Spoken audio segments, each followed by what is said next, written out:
Yeah, hi folks. Now, I would imagine you've all seen the FBI's raid on Donald Trump's Mar-a-Lago mansion the other day and would have been disgusted by it. And Andrew Bolt covered the story reasonably well, for a never Trumper that is, but his guest, Greg Sheraton, was a prize prick. Anyway, I'll start this off with the judge who signed off on the raid.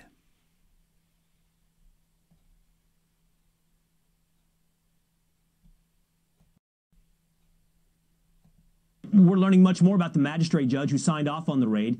His name, Judge Bruce Reinhart. Now, he's a Barack Obama donor who also, get this, defended associates of convicted pedophile Jeffrey Epstein, who definitely did not kill himself.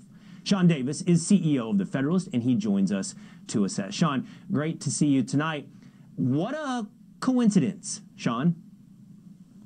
Yeah, it is quite a coincidence, isn't it, that this deranged anti-Trump judge who quit his job as a federal prosecutor in the office literally investigating Jeffrey Epstein magically the next day started representing a bunch of Jeffrey Epstein's closest colleagues, including he set up his office in the exact same office suite in South Florida as Jeffrey Epstein's criminal defender himself. So, yeah, you just got to marvel at the coincidence there.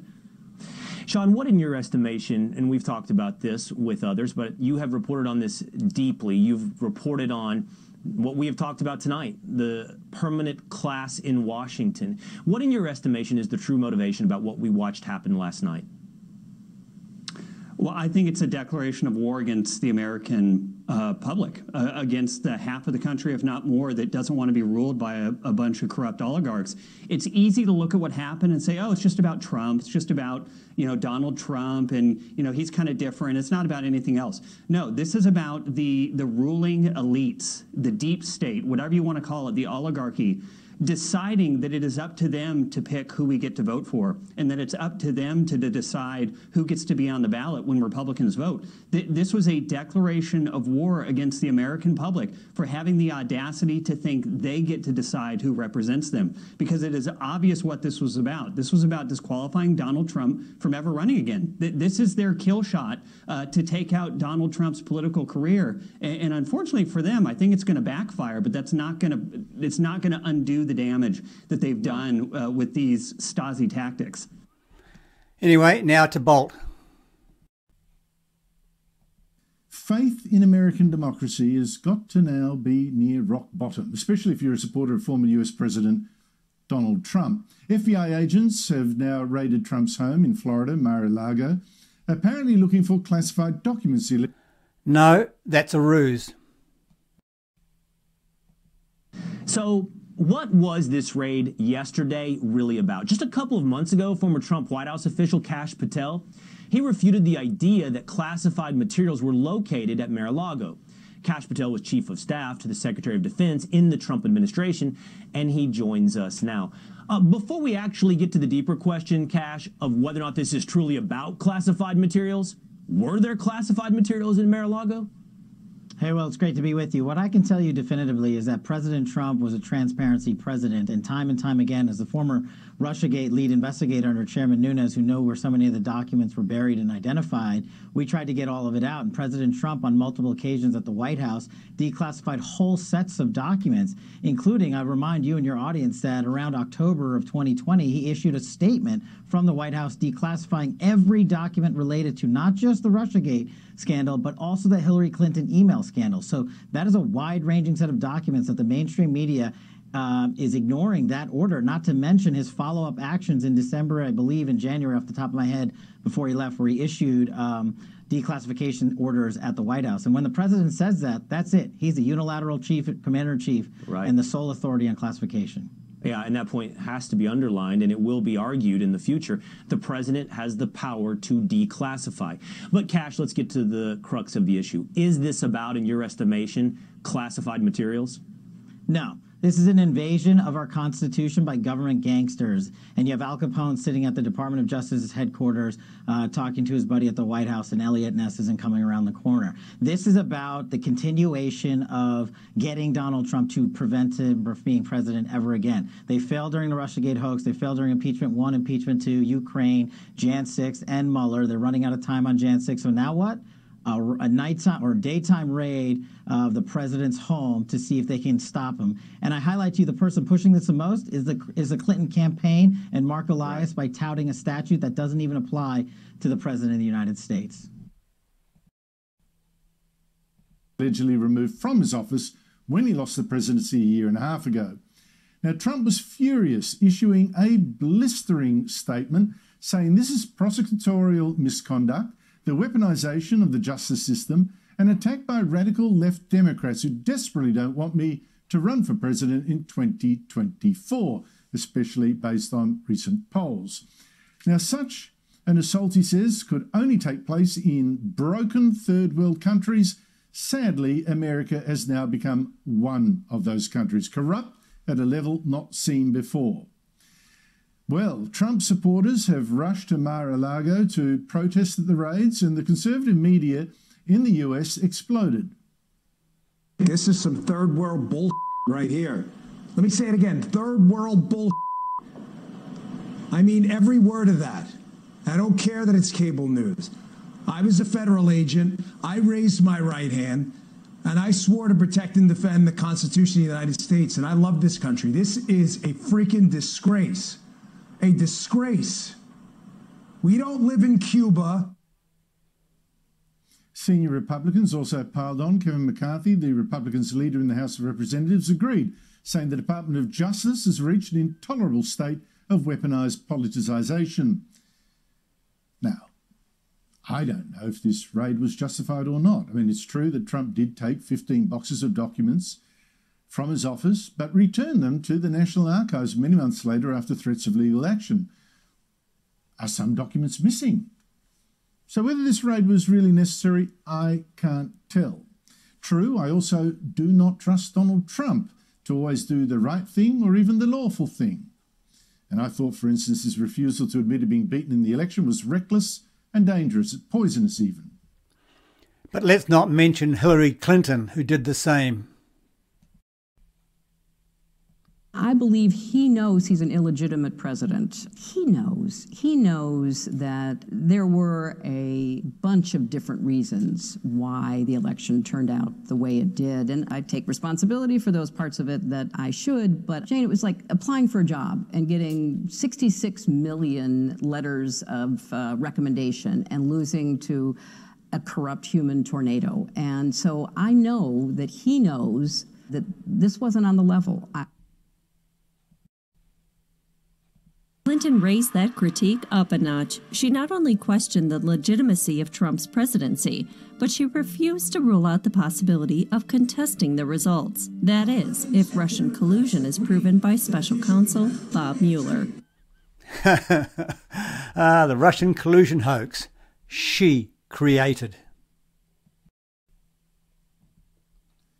But no one looking at what's been done to Donald Trump by the Democrats, by the FBI, and by others, particularly in the media, by people in what you could call the deep state in particular, could trust that justice is being done to Trump now or even in the last several years. Because this raid will, for many, be the last straw, given that history. You just go through it. For most of Donald Trump's presidency, part of the FBI and most of the mainstream media hounded him for supposedly stealing his election win over Hillary Clinton by colluding with Russia. The FBI even treated a ridiculous document accusing Trump, a document tricked up for the Democrats, as serious. The accusations turned out to be utterly baseless. A special investigator finally admitted that after a couple of years of investigation, and this whole Trump collusion fakery, let us not forget, turns out to have started in the office of Democrat presidential candidate Hillary Clinton. No one's gone to jail for that hoax that so damaged the presidency. No one's apologised. Instead, Trump's enemies in the Democrats, in the bureaucracy and in the media, they just moved on. They just kept trying to use state power to destroy Trump. Trump was impeached for allegedly trying to blackmail Ukraine into digging up dirt in a corruption claim, allegedly implicating his challenger, Democrat Joe Biden. Trump was cleared in a vote of Congress. He was then impeached again, this time found guilty of allegedly... No, he wasn't. He was acquitted. The yeas are 57. The nays are 43. Two-thirds of the senators present not having voted guilty. The Senate judges that the respondent, Donald John Trump, former President of the United States, is not guilty as charged in the article of impeachment. The presiding officer directs judgment to be entered in accordance with the judgment of the Senate as follows. The Senate, having tried Donald John Trump, former President of the United States, upon one article of impeachment exhibited against him by the House of Representatives, and two-thirds of the senators present not having found him guilty of the charge contained therein, it is therefore ordered and adjudged that the said Donald John Trump be, and he is hereby acquitted of the charge in said article. Citing supporters to invade the US Congress on January 6 last year to stop Joe Biden being declared winner of the election. And for weeks now, the Democrat-controlled Congress has been hearing public hearings into that riot, hearings that actually look, to me, much like a show trial simply to damage Trump, who is set to run again at the next election. And that's sure how Trump sees it. Here he is on the weekend. Never forget, everything this corrupt establishment is doing to me is all about preserving their power and control over the American people. Now, this interview was part of Bolt's main report, but for some strange reason it was not included on YouTube. Joining me is Australia's top writer on foreign affairs, Greg Sheridan of The Australian.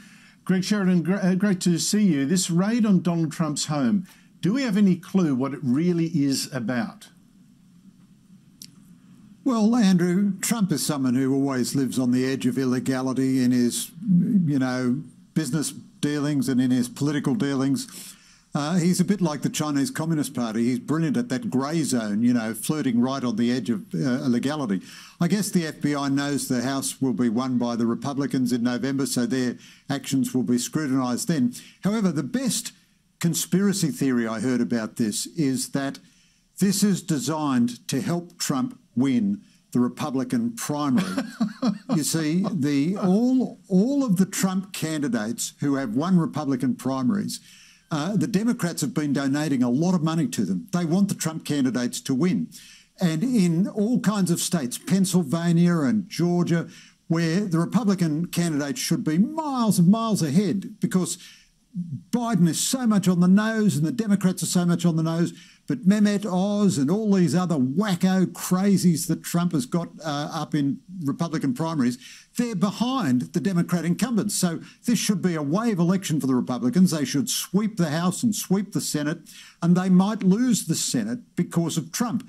And I think the Democrats feel that the only Republican they could possibly beat in 2 years' time is Trump, because Trump will get out their vote for them. So the only conspiracy theory about all this that makes sense to me is it's designed to win the Republican primary for Trump. And of course, nothing else has been on the airwaves. Any normal, sane Republican who is in touch with reality, Ron DeSantis or any of these people, they get no coverage because it's all about Trump. It's as if Trump and the Biden family are kind of in a mutual reinforcement game. They're in the same business. They help each other's ratings. Yeah, sounds like he's buying into the conspiracy theory, doesn't it? Well, I love a conspiracy theory, Greg. That was brilliant. Not sure I'm going to put my house on that one, but look, who knows which way. It's going to help Trump, whoever did it, and whether it's good reasons, bad, whether it's Democrat sympathisers, I probably rather suspect, rather than Republicans, whoever's done it, it's going to help Trump. Yep. Now, the Republican leadership and many conservative media hosts are calling it political. I don't know it is. You've raised that conspiracy theory. I don't know that you really believe, but, you've raised it. Can you blame No, it's just a bit of fun. Republican leadership? BS, you believe it. No, I know. I just had that second feeling. Should I actually say you don't really believe it? Because maybe you do, but no, you don't. Of course you don't.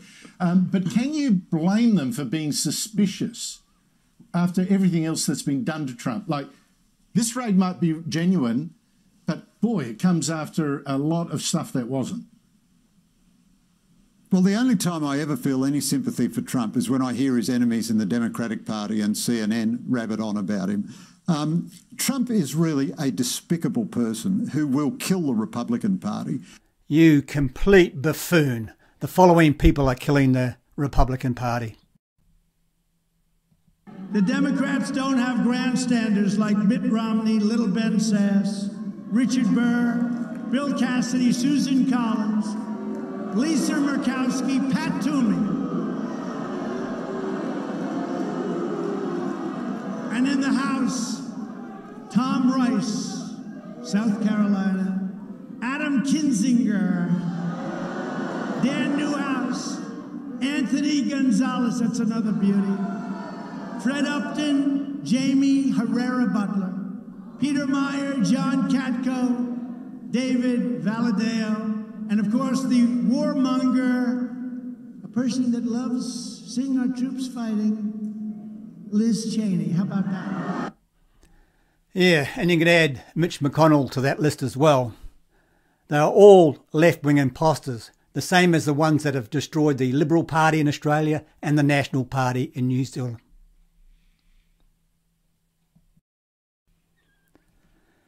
Now, folks, today I'm going to leave you with this inspiring, truthful, patriotic video by Trump, which he released after the raid.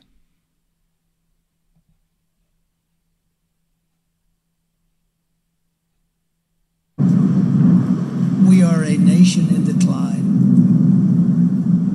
We are a failing nation.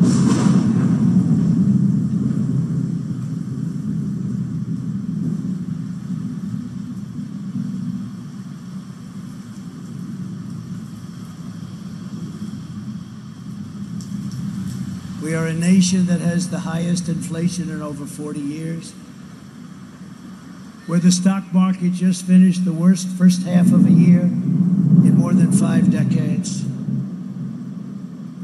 We are a nation that has the highest energy cost in its history, and we are no longer energy independent or energy dominant, which we were just 2 short years ago. We are a nation that is begging Venezuela and Saudi Arabia for oil. We are a nation that surrendered in Afghanistan, leaving behind dead soldiers and American citizens and $85 billion worth of the finest military equipment in the world. We are a nation that allowed Russia to devastate a country, Ukraine, killing hundreds of thousands of people, and it will only get worse. We're a nation that has weaponized its law enforcement against the opposing political party like never before. We've never seen anything like this. We're a nation that no longer has a free and fair press. Fake news is about all you get. We're a nation where free speech is no longer allowed, where crime is rampant like never before, where the economy has been collapsing, where more people died of COVID in 2021 than in 2020. We're a nation that is allowing Iran to build a massive nuclear weapon and China to use the trillions and trillions of dollars it's taken from the United States to build a military to rival our own. We are a nation that over the past 2 years is no longer respected or listened to all around the world. And we are a nation that is hostile to liberty and freedom and faith. We're a nation whose economy is floundering, whose stores are not stocked, whose deliveries are not coming, and whose educational system is ranked at the bottom of every list. We are a nation that in many ways has become a joke. But soon we will have greatness again. It was hard-working patriots like you who built this country, and it is hard-working patriots like you who are going to save our country. There is no mountain we cannot climb. There is no summit we cannot reach. There is no challenge we cannot meet. There is no victory we cannot have. We will not bend. We will not break. We will not yield. Ever, ever, ever. We will never give in, we will never give up, and we will never, ever back down. We will never let you down as long as we are confident and united. The tyrants we are fighting do not stand even a little chance. Because we are Americans, and Americans kneel to God and God alone. And it is time to start talking about greatness for our country again.